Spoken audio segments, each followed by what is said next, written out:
Hello and welcome to a summary of the news.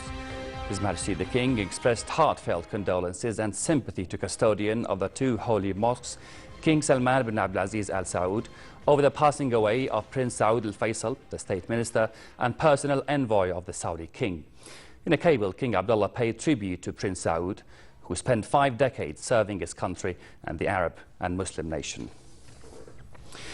His Royal Highness Crown Prince Hussein performed Friday prayers with worshippers at the King Hussein bin Talal Mosque in Amman. The sermon called for promoting charity work and social solidarity and compassion, especially during the last 10 days of the holy month of Ramadan.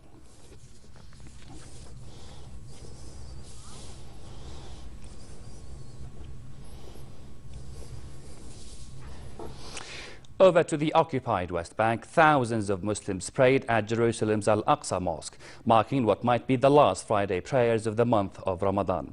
Following the prayer, worshippers from various Palestinian political parties protested to mark the International Day of Jerusalem.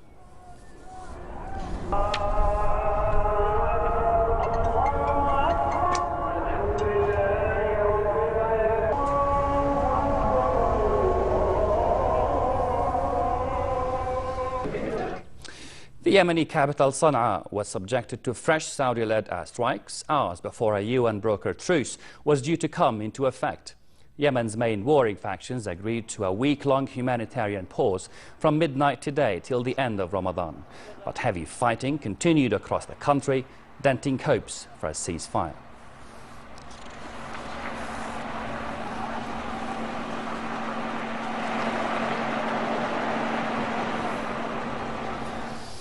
Security sources in Egypt's Sheikh Zayed said a civilian woman and her 4 children were killed after a shell fell on their house in a village near the town of Sheikh Zayed in Egypt's North Sinai Governorate. It is still unclear which side fired the mortar round, a type used by both the army and militants. 5 civilians were killed earlier in a similar incident in the same area. The army said more than 140 militants were killed in the days following the clashes.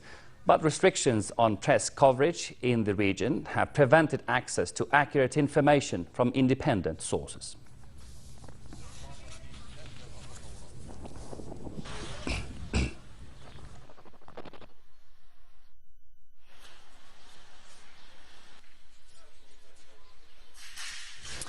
A mortar round fired by Daesh militants caused a major fire at a Syrian government headquarters building in the city of Hasaka, but firefighters had put it out. State television reported that the terrorist hit a civilian ID and passport office building in Hasaka, where the army has fought off several major incursions in recent weeks. Earlier, a Syrian army source said the militants had blown up a 3rd explosive-laden car in the eastern part of the city. It said there were casualties, but gave no further details.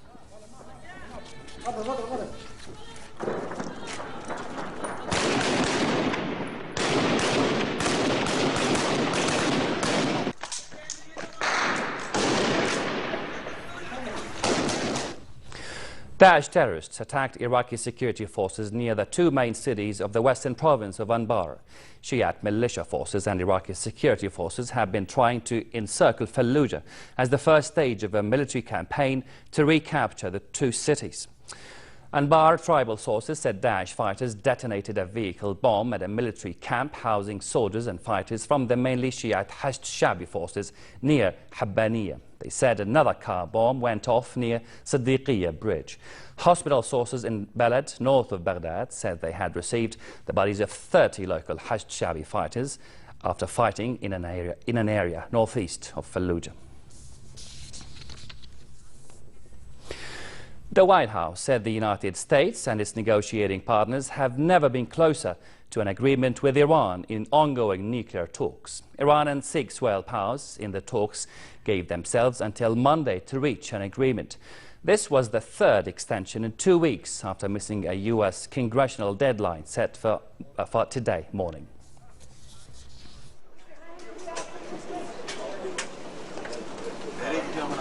We're making progress. It's painfully slow, as you will have. Legendary Egyptian actor Omar al-Sharif, who soared to international fame in Lawrence of Arabia, died at the age of 83. The world knew him best for his title role as Dr. Shivago, but Omar Sharif's career spanned some 120 films over 60 years. His London-based agent said he died in Cairo of a heart attack in a hospital for patients with Alzheimer's disease. Omar Sharif was born Michel Chalhoub in 1932 to a wealthy family in Alexandria, Egypt. The acting bug took hold of him while studying math and physics in Cairo.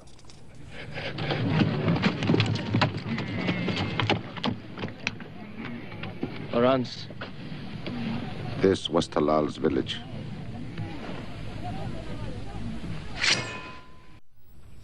Finally, a look at the weather forecast. A rise in temperatures is expected to affect the country over the coming 2 days. Normal summer conditions will prevail in the hilly areas, while it will be hot across the eastern plains, the Jordan Valley and the port city of Aqaba. Winds will be northwesterly moderate to brisk. High temperatures in Amman for the next 2 days will hover around the mid-30s. And with this, we come to the end of this brief edition of the news.